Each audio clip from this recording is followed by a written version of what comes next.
This is Andy Perrault for Boxing Social in association with Betfred, and I'm delighted to be joined by Joe Gallagher once again. Joe, how are you doing?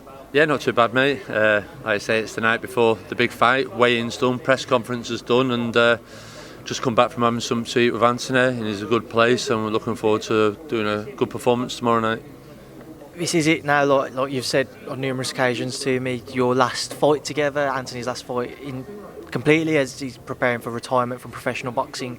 What's it been like just going through the motions of the workout, the press conference and the weigh-in today? Yeah, I've managed to hold it together. There's a couple of times, a few interviews where I've sort of felt the bottom lip go a little bit, and you're like, hold it together, because obviously you've got a job to do, so we've still got a job to do to win it. It's all right, everyone's last this and last that, but as Anthony knows just now, this week we've been talking about the fight tonight, making sure he's switched on and that we've got to go out there and make sure we get a good performance.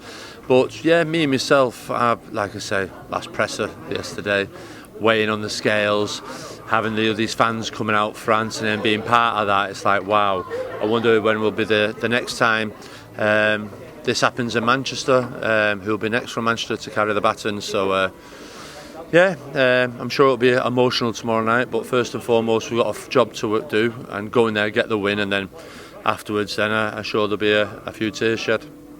How have you personally found it trying to prepare Anthony for this final fight, knowing that he's like I said, the last time you'll be working together professionally? No, just business as normal, never affected me. No, Anthony's, you've been down at the gym, you've seen him training, he's been absolutely on it. His stable mates are saying how good he's looking. Don't really like it. People say, oh, I don't know what you're retiring for, and you look like that because you don't want to think they're retiring too soon. But no, training's gone as normal. It's like I said the other day, it's not like being Rocket 3 where it's one more and he's there with models and blowing bubbles and all that type of stuff. He's absolutely on it. His determination, his enthusiasm, his dedication has always been the same, and he's been a shining example, and it's made other people in the gymnasium allow me to say to him, listen, this is his last fight. You've got big fights coming up for you. Need to take a leave. You can't be relying on him to provide that energy and that motivation in the gymnasium. Take a long look at yourselves, and I'm sure one or two of them have looked and thought, wow, he's retiring. Most probably looked at themselves and thought, I need to pull my finger out. I saw one clip over social media where you said you see Anthony more of like a son rather than a fighter. Is that kind of the relationship you feel you have with him, having worked together for so long? You've known him for so long before he was actually even his trainer. You know, is that kind of the relationship you guys have? Yeah, I think, well, I've known Anthony now, 20 years? So that's a huge part of anyone's life, to know each other and to be working together for 10 years. And, you know, the relationship between a trainer and a fighter is very close. We share things together, we help each other through certain situations. And no, he's been with me all around the world, in the corners, as well as being a fighter. So he's always, like I said, the captain of the gymnasium. It's been I'd say hard. It's been, I don't think, or whether I'm not admitting to it, I'm trying to bat it off, but I think it's affecting more than one, because sometimes I am having quiet moments and think to myself, wow, it's way from Anthony, because you come out your hotel door and you put the mask on like that. You're back in your room, you have a moment to yourself, you think, wow, and you see the kind things, the words are being said, and you just think how quick them 10 years have gone, so quick. I'd love to be able to turn back time and do it all again. When tomorrow night's over and done with, and you reflect on your time with Anthony, what's been your fondest memory inside the ring with him and then outside of the ring? Inside the ring, I've been asked this before, and it's very hard to pick one, because there's an awful lot of fights where he went into as the underdog, not expected to win. So for him to beat Andy Morris, beat John Watson, beat John Murray, Ricky Burns, Barroso, Perez, where he wasn't the favourite. He had some, Gavin Rees, he's had so many wins where he wasn't supposed to win, so there was too many to isolate. Outside of the ring, there's some training camps in LA, we've had some fantastic fun times, we've had some difficult times when Macklin lost in Germany and the team felt it, but nights out in New York, yeah, we've had, I don't think that there's one, but we've had some fun times and some bad times together, but through it all, we've stuck together, and that's the thing I'm proud of more than anything. It's when fighters become world champions and all of a sudden people around them think they know best and start whispering in the ear, oh, I think you need to leave. And we've seen that with Billy Graham, Ricky Hatton, we've seen it with Naz, Brendan Ingle. To finish with him together is a huge thing. And I know Anthony lost a few fights, didn't put good performances. I know, and people don't think I know, but I know people close to him, around him, were saying, you have to leave, Joe. You have to leave, Joe. I don't think it's right. But Anthony was like, no, I'm staying with him. And we put things right, and we came back, and we were in it together. I had his back and he had mine, and he's a very loyal kid, and I'm very glad that we've come through this together.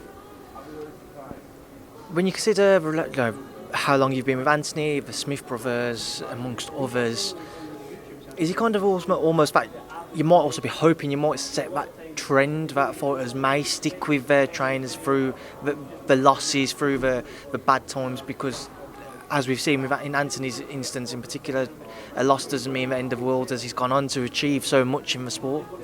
Yeah, I think as always, promoters, managers, family, people close always say, listen, what about this one, that one, and the grass isn't always greener. You look at Kell Brook, for example, he's left, gone back.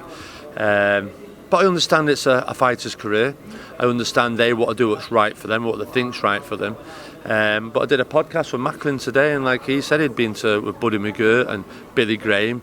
But then when he came to me, he found someone that understood him and pressed his buttons and knew that I could get the best out of him. And we had the best times together with Macklin. He won the British with me, the European with me, and he should have been crowned world champion that night against Felix Stern. So, and then after that, then he left and he went with Buddy McGirt. In hindsight, he'll admit most probably shouldn't have done that, but listen, it's a privilege to be able to work with all these fighters, and it's always the same. It's no different. And when football managers lose, they get the stick. It's up to the team to go out there and prove what they're doing wrong. When some players don't do that, they'd rather throw the managers on the bus, and some boxers out there would rather throw the coaches on the bus. But I've been very fortunate.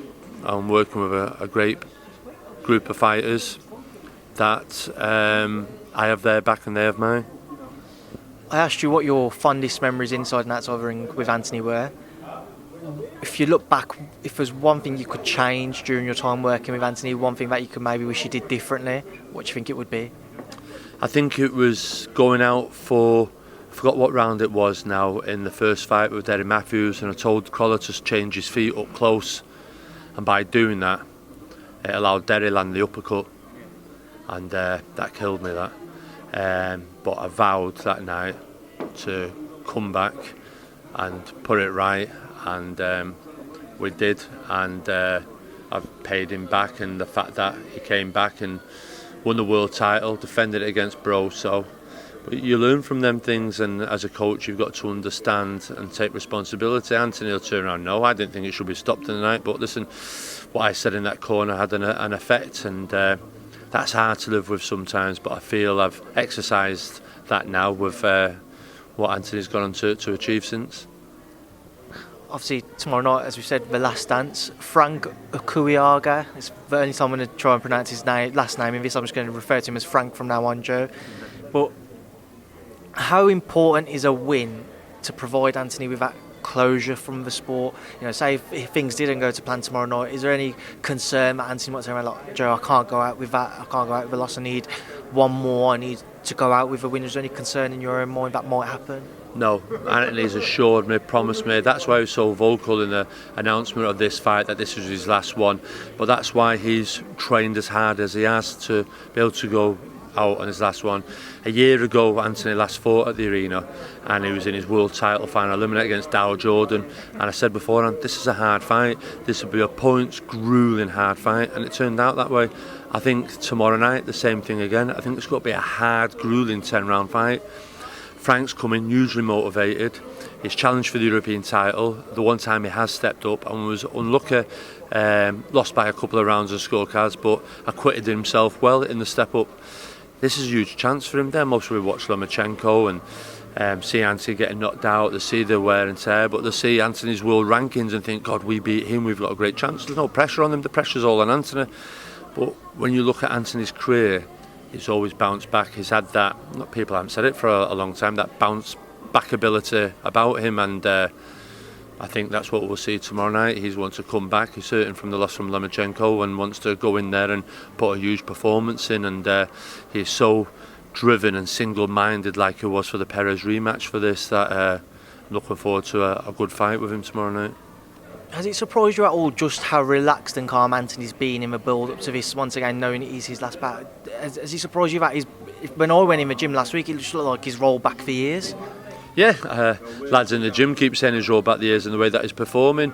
Yeah, I think so, but I also think he's been around the big stage. And the thing with Anthony is he was in the corner in Germany with Macklin, he was in the corner with John Murray when he fought Brandon Rios. Paul Smith, Andrew, he's been in the big fights all the time, so when it comes to his own big nights now, he doesn't suffer from nerves. He always walks to the ring with a smile, and like Eddie said this week when we were getting ready for Perez, he was thinking it's too relaxed, he's got to let this opportunity, but that's him. He's been there, he knows how to handle it now, and he's done it so many times, and he's relaxed, and he's had a good camp, and I used to years ago get worried about it. I go, Anthony, you do know this is a serious fight and all that. And he goes, yeah. And I go, no, Anthony. No, but listen, he knows. There's no point getting worked up now, getting the nerves down, anything else. Anthony knows when he's in the change room, start putting the gloves on then. He'll switch on then. And that's the time to switch on then. He'll enjoy his ring walk, and that's it. He's well experienced now how to deal with the big times. After the national anthems are played, or if national anthems are played tomorrow, and the gloves are shaken, well, touch gloves, as I should say, Anthony walks back towards corner for the last time and sees you there. What's your final words going to be to Anthony before him and Frank start trading leather? Usually what they say to a fighter is we have a hug, kiss, and I always say go out and enjoy yourself. That's what I always say, and stay switched on and enjoy yourself. No extra final words for him? No, just always the same, like all the fighters, stay switched on and enjoy yourself. So what should we expect from Anthony tomorrow night? Anything special? Do you think he might produce something just extra special because he knows the occasion?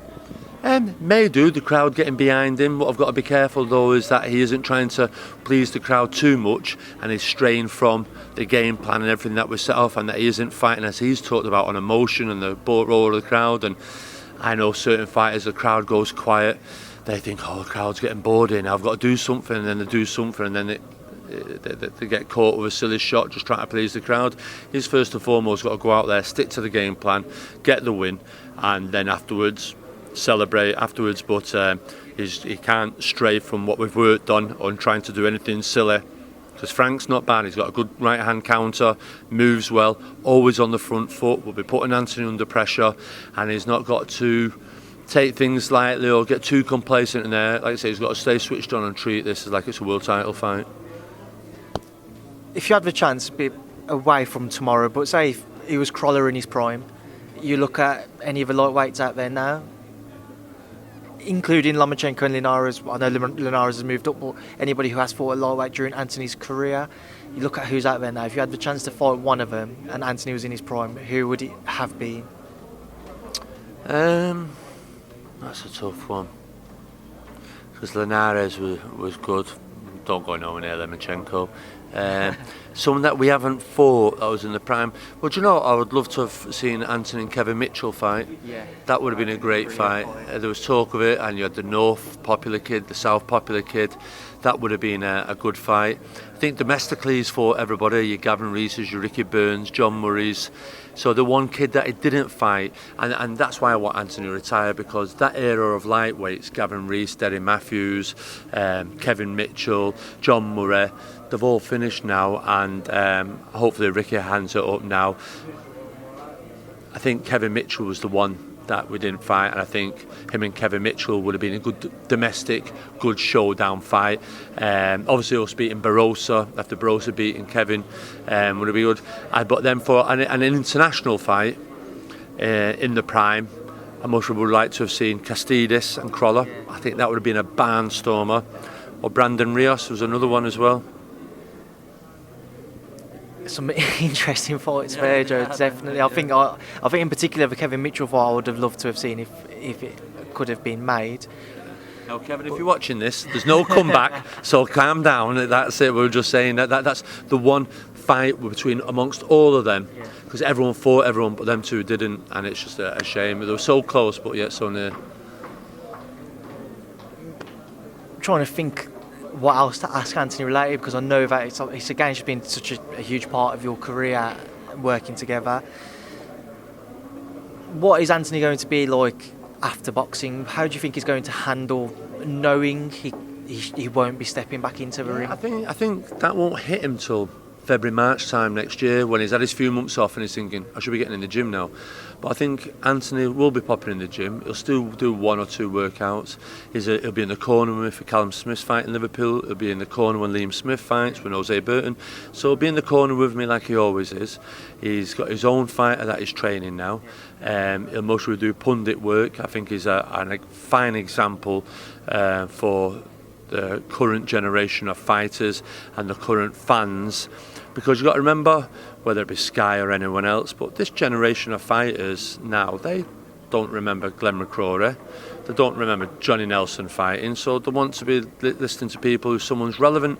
So yeah, like a Tony Bellew, like a Matthew Macklin, and like an Anthony Crolla, where Anthony Crolla's had setbacks in his career, has fought for world titles, has fought for all the marbles, so he's been there and done it all, and I think fans can relate to what he's saying more as somebody who's been there, done it and worn the shirt, and he's a good looking kid, and I'm sure he did a good job with Lomachenko and Campbell. I think he'd be an ideal, I call him the Jamie Redknapp of boxing, and I think that's what he should be doing, and hopefully Adam Smith and them look at him as a somebody for the 100 team in the new year.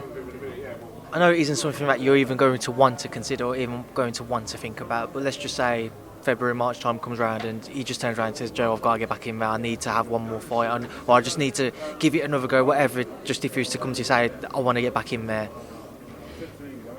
Would you be willing to train him, or would you say, listen, I can't physically train you again because of the discussions we've had previously about the health of fighters, etc., and the fact that this is billed as his last fight now and you want him to go out on a high? Yeah, I don't think Anthony come with that. If we did, we'd have to have a serious sit down, but then again it'd go against everything that the two of us have promised each other. And when Anthony, he's been and done it all, it's like today now, Boxing News, you get Boxing News there, he's number 4 in the world. Open up the Ring magazine, he's number 8. He's still relevant.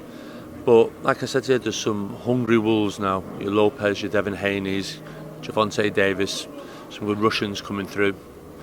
Why entertain these kids that they're only looking at you as scalps? I think the only ever fight, if it was ever to do it again, I've not spoke to him, it'd most probably be if Matchroom were doing a show and it was in Italy and it was where his family was from. I think that'd be the only ever. So this is his farewell fight, but Crolla must go, yeah, it's my farewell UK fight. I'm doing a world tour. But I think obviously when we're over there with Marcus Morrison and he fought and the settings and all that, because his family from it, I think that's the only ever thing that'd tempt Anthony back and it'd allow me to do that. But then again, it's not a hard fight, it is, but Anthony's the type of kid that would always go, nah, Joe, I can't, I've got to be involved in a fight. I've got to be involved, I can't cheat people. So that's why I don't think he would do, no. But I think that's the only thing that I can think about. Not a huge fight, because when you fought for all the marbles twice, 3 times, you've been there, done it. Why he's doing the right time, he's getting out on ease accord, not being further down the rankings. You mentioned earlier in this interview the passing of a baton for Manchester boxing. Who's next to, we had Ricky Hatton, we've had Crolla, Tyson Fury, but sticking with Crolla, who do you kind of think can be the one to keep Manchester boxing buzzing the way that Anthony Crolla has? See, I think when Ricky retired, no one knew at the time, and Anthony all of a sudden crept up, took his opportunities. He was involved in 3 make or break fights very quickly: Michael Broder, Andy Morris and John Watson, and he came through them all. Went up to Scotland and beat Willie Limondon and shut out a very underrated win. And then all of a sudden he started to get there. Then they had the accident, and that made him a crossover, national news, and the comeback story. And that was Anthony done then, wasn't it? And his fights and his wins. So it was fantastic. In Manchester now, listen, Manchester's got some great young talent coming through. You look at Jack Massey, who's going fighting for the British title. You've got Sam Hyde coming through. You've got Zelfa Barrett, Lyndon Arthur, Marcus Morrison, Mark Jeffers, Kieran Farrell's got some good kids. There's some Mark Heffron, there's some exceptional talent. Is any of them big enough? You need the right dance partner, the right opportunity, and the right title, and the right breakout fight. Hopefully it'll come, but it's a shame now that people like, say for instance, I'd love Tyson to come back and defend here a few times. Whether Scott Quigg come back here and fought again. Who's the next one? I don't know, we'll have to wait and see. If Jack Massey goes on, and I think like what happened with Crolla and Thingy in Matchroom, it was a Crolla and Quigg show for a while until they both came good enough to stand on their own. Quigg went and did it with Frampton, and then Crolla went off and did it on his own against the John Murray fight. Maybe the promoters, Eddie comes back and does a Magnificent Seven show with them type of kids under it. Frank Warren does a similar kid because it was Zelfa and Lyndon, and build it up like that. And then they build from that then, and from them 5 or 7 who are on them type of shows, famous Simon 7, one begins to stand out and break away. And that was the same with Ricky. Ricky was on the shows at the time with Michael Gomez, Carl Thompson, Jamie Moore, them type of kids, and he pulled away, do you understand? He became the household, and that's what Crolla did. So yeah, it's very hard. There's Bradley Ray is another Manchester talent that's coming through. So Jack Cullen, he's from Bolton, but he's in a big fight at the weekend, and the fan-friendly styles. So you just wait. It won't be long before the next generation come. Who? I don't know, that remains to be seen, but I couldn't pin one and go for absolutely he's the next star. I can't. There's a lot of work to be done for this generation that are just bubbling underneath to make that big step up to try and fill Ricky and Anthony's shoes. And for likes like Michael Gomez, John Murray, who have Michael Broder being involved in big fights in this city. Moving away from Anthony, I know that was the main purpose of this interview, but to stick with the cards tomorrow night, Katie Taylor looking to become a 2-weight world champion. I've had the confirmation myself. I know you've said to me previously, but obviously Anthony will be on last. But what are your thoughts on Katie's challenge to become a 2-weight world champion? I think it's a fantastic achievement. What she's done up to now is fantastic. Everybody wants to see her in the rematch from the fight in New York. Everyone wants to see her fight Serrano. But this is an opportunity for her to become a 2-weight world champion. She hasn't got to travel to America for it. And if she does that, there's another box ticked. And then also at that weight division, it opens up the doors for a rematch of her and Jessica McCaskill as well. So that type of fight, both of them as world champions, is a unification. There's the rematch as well. So no, it's a good fight for Katie, and a bit closer to home for her. Everyone from Ireland coming over. They haven't got to travel as far as to New York or America. So no, it's a good opportunity for her, and I'm sure it's a fight she's going to want to win. I think she's learned after a performance last time out, looking from the outside, how quickly boxing fans and people in the boxing world can turn on you, and the criticism she received, people not thinking she won the fight. I'm sure she's got to come here now and try and make a statement. Terry Harper also on the card facing Vivian Obernorth, somebody who you'll know well from the Tasha Jonas fight. How do you kind of see that one playing out? Yeah, I think Terry Harper, she's a young girl, she's learning all the time. Good test fight for her. I think she's on a good run of form. I think stylistically wise, her style, very much a bit like Chantel Cameron, busy, upright, orthodox, long arrows. She keeps it at long range with Vivian. I think she'll get the points win. Maybe a stoppage there. Vivian is buoyed with a win over Natasha. She's a tough cookie, and you've got to have some pop in her shop to derail her. So yeah, hopefully it's the right fight at the right time, and if she gets to win, fair play to her. I can see her winning that on points. And Felix Cash, Jack Cullen from Bolton, where your gym set up. What are your thoughts again on that one? Jack Cullen, a very awkward opponent at that weight because of his height and reach. Yeah, no, I've known Jack for years. I've known Felix Cash for a long time. That's an interesting fight. I think that is the fight on the card. You've seen at the presser the other day, I was sat beside Felix. I felt like just getting my popcorn and listening to the back and forth between the pair of them. But Felix, he's had a good win. As you can see, his confidence is good. There's a point to prove. Jack Cullen, good win, good last time out. He's beginning to taste the big stage a little bit. Both of them beginning to taste it for the first time now. Both had appearances at Sky, both had good wins, and it's a good 50-50 fight. Jack Cullen has the reach, but as well as having the reach, Jack Cullen can fight on the inside very well. Felix Cash, an accomplished amateur, he can fight up close, he can punch, but he can also box as well. It's interesting the styles that each team have got to implement. Is Felix Cash got to come out, he's got to try and take it to Jack Cullen, he's got to try and knock him out. Is Jack Cullen got to come out and try and box at range? Is Jack Cullen got to try and get Felix Cash fighting his type of fight? Will Felix Cash go on the back foot? I don't know. I think the tempers in the pair of them will mean that these two sooner or later have got to stand there and have it out, and it's got to be a good fight, and I can't pick that one. That's a genuine 50-50 fight. Just a quick stop and start there, Joe. My clock's getting towards half an hour. Don't need to apologise. Always a pleasure to talk. A few things away from this card I just want to quickly touch on as well before I do let you shoot off and enjoy the rest of your evening. Last night, Tyson Fury made a successful WWE debut. Your thoughts on Tyson? I picked it yesterday. I did say in an interview somewhere Tyson will win tonight. I don't know, I just thought if you've got to market Tyson Fury, what better way to win than do a rematch and then be involved. And the crossover is standing in the past. Some have gone in there and they've lost, but it was great.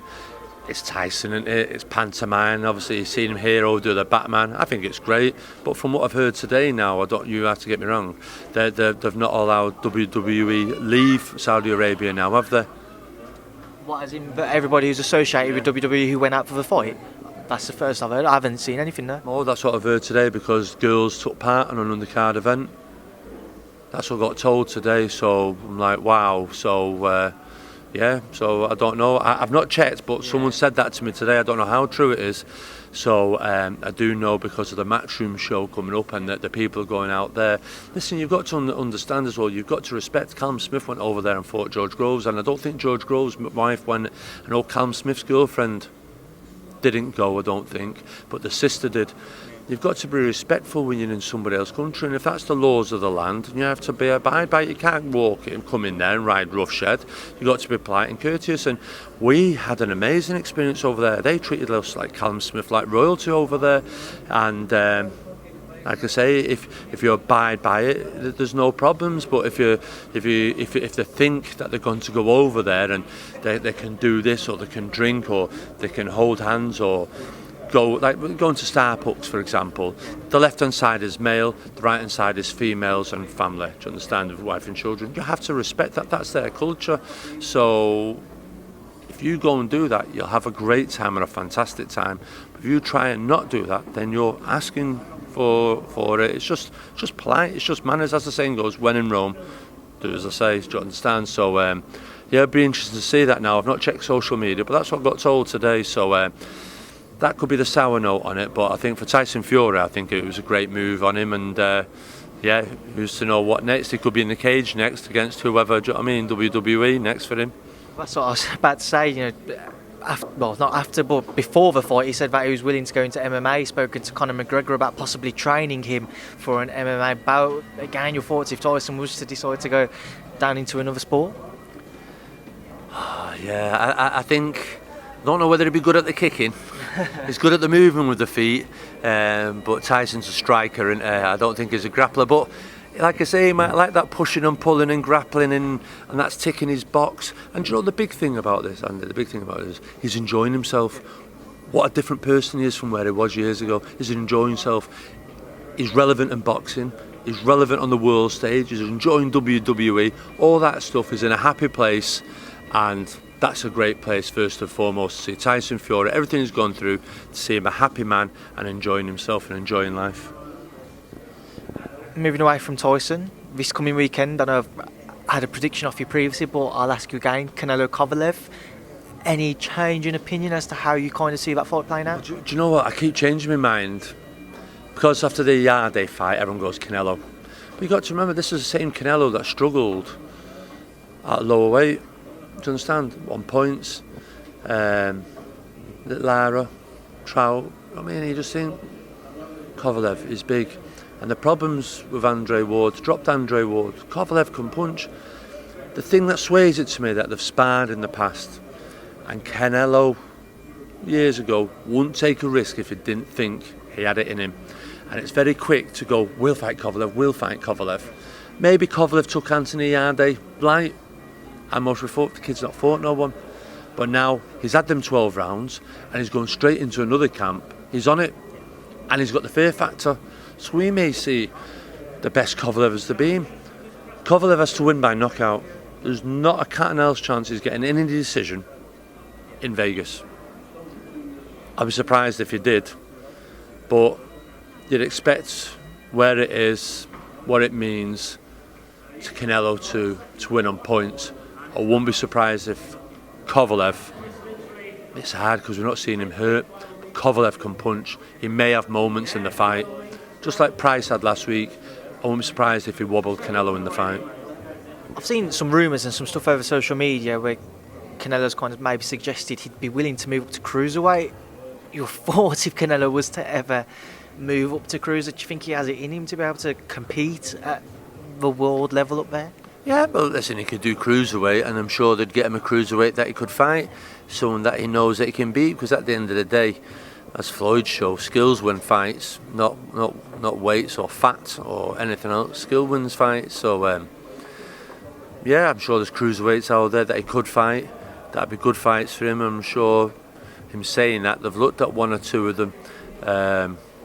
Everyone would queue up to fight Canelo, wouldn't there? But very much like Sugar Ray Leonard moved up to fight Danny Lalonde that time. There's the right kid for the right job, and I'm sure they'd look in, and I'm sure they'd get somebody, and I'm sure he most probably wouldn't pull his face out of catchweight neither way, but there'll be cruiserweights out there. Cruiserweight, you could fight another light heavyweight, and they both move up to cruiserweight, so they'll both be small cruiserweights. Just sticking with Vegas, as you mentioned, Canelo's fighting there. Reportedly, I don't know, I haven't seen anything official announced yet, but reportedly Julio Cesar Chavez Jr. didn't answer the door to some VADA testers. That's going around now, and he's apparently had his Nevada State licence revoked in preparations for his bout with Danny Jacobs. Your thoughts on that, if it ends up being true? Yeah, I think that the thing was with Chavez Jr., I don't know whether him and Daniel Jacobs had signed up to VADA testing, so that's one thing. So when someone's coming knocking on your door and going testing, I can imagine how paranoid Chavez Jr. is. He's like, no chance, who are you? I've not agreed to it, not being informed, not being told. And his rose report, I'm not doing that, don't know who you are, not anything else. And in Vegas, like with Mayweather, they don't do VADA, they have their own, I think it's athletic state type of testing over there. So he's most probably thinking that's the type of testing he's doing with them. And VADA's turned up and he's mostly going, I don't know who you are, I've not signed up to that programme, why are you coming testing me? So I think there may be a bit of cross wires going on there. Whether Daniel Jacobs has had testing, that'll most probably reveal an awful lot more. If Jacobs has, then that'll clear it up that they have signed up for it. If he hasn't, then it's like, well, for whatever reason, but I know there's a hearing on the 20th of November or something like that now. Yeah, so we'll just have to wait and see. I'm sure, I'm not trying to give him the out or whatever everything else, but I'm just trying to think he's mostly thinking, what's that all about? I mean, I'm not signed up to it. I'm sure if he was and he was aware of it and it was due, he'd have that. And if it was and he's refused it, then I think he's half shot himself in the foot then, hasn't he? Just to move away from Chavez Jr., Jarrell Miller is apparently going to be signing with Top Rank. Your thoughts on Jarrell and if that opportunity comes about? And Joe, it was one fighter once that got caught with something and it was bought over a counter, it was this, it was that. Slap of the wrist, let him off. It's becoming near enough a story every week, and it absolutely infuriates me that I've said all along, if promoters didn't promote them, managers didn't manage them, and trainers didn't train them, we'd clear the sport of them. But when TV networks and promoters keep giving them airtime licence, everything else to carry on. Not just once, twice, not one substance, but 2, 3 substances. Why? You're asking for boxing to have that black eye. When Patrick Day, God bless his soul, had that incident, I prayed straight away, I hope the opponent was clean. Because I think that's happening not long around the corner. It was a horrible thing to say, do you understand? But there's too much of it going on in British boxing now. And we used to be always calling people in America. But if you look at it, how many instances is going on in the UK now? It's a joke. I think in the space of a few years, and I'm not calling people out, but you go Kid Gallagher with his singer, Dylan White now, Billy Joe Saunders. Can you name it anymore? But there's 2 or 3 just off the top of my head. I'm sure there's more that we don't know about at the moment. But it's like, okay, come on now. At what point are we got to crack down now and stop it? Because for them 3, there'll be a 4, a 5, a 6, and a 7, and it's like someone said. I don't know if it was Andre Ward. Well, if people are on it, let's just clear it off and let everybody be on it, so make it a level playing field. But that's wrong, and from someone that loves the sport so much, I hate that, and it worries me that one day we're got to be in a position that maybe we may have to fight someone in a test that's tested or failed something, and it's like, I have a huge decision to make. Do I allow us take that chance to do that? Do you know what I mean? It's going against an opponent that's tested previously positive. You shouldn't be forced into that position and ask your fighter to go in them surrounds. Do you know what I mean? My final things I wanted to touch on, you mentioned him earlier, Scott Quigg. He's been announced to face John O'Carroll on the Anthony Joshua undercard, along with Filip Hrgovic versus Eric Molina and Michael Hunter versus Alexander Povetkin. Just working through those fights, Joe, starting off with Scott Quigg versus John O'Carroll. Your thoughts on that? That's a great fight. That's a really good fight. I was out there in Mexico. John O'Carroll fought. Liked him. I thought a bit tricky early on, found to get to grips with his opponent, but once he got into a rhythm, everything else. I think the key to that fight is activity. Scott Quigg hasn't been that active. Obviously the Valdez fight, the shoulder injury. John O'Carroll's had a couple of fights, world title eliminators, I think European world title challenge. He's come back. I think the activity could play a key there down the straight. Interesting fight. Scott Quigg carries the power. John O'Carroll carries the tenacity, the resilience. That's a great fight, a very good fight, one I'm looking forward to watching. Hunter Povetkin? I like Hunter, really like Hunter. I think he's a really good fighter. I've commentated on a few of his fights now, and him and Usyk was a very good fight. Usyk couldn't get him out there at the end, but Hunter, he's confident, he's come from good stock, and no, that's a good fight. I think Hunter's going to be too elusive, too quick, and I think he's Povetkin's tailor-made for him. Finally, Filip Hrgovic versus Eric Molina. I think I must go with Hrgovic on that. I think he's the fresher, more desire, and is on the ascendancy, and I can see once he starts landing them big shots, I think that'll be it. Well, Joe, before I do let you shoot off, final word with yourself, what would you like to say ahead of the last dance tomorrow night?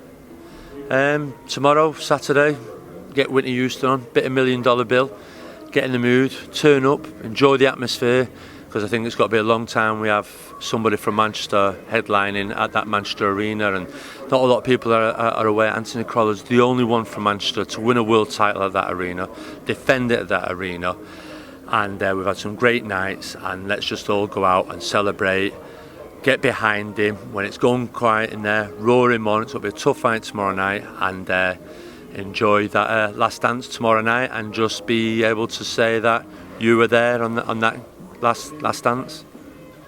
Joe Gallagher, as always, it's been a pleasure. It's always been a long one as well. I'll be tired for tomorrow. Nothing from me from tomorrow now. You say that now, but we'll have another hour after the fight. I won't be able to stop crying. That's the problem tomorrow night. I'm right old ass sloppy get like that. Joe Gallagher, as always, it's been a pleasure. Thanks for speaking to myself and Boxing Social. Yeah, no problem, Andy. Thanks for coming up.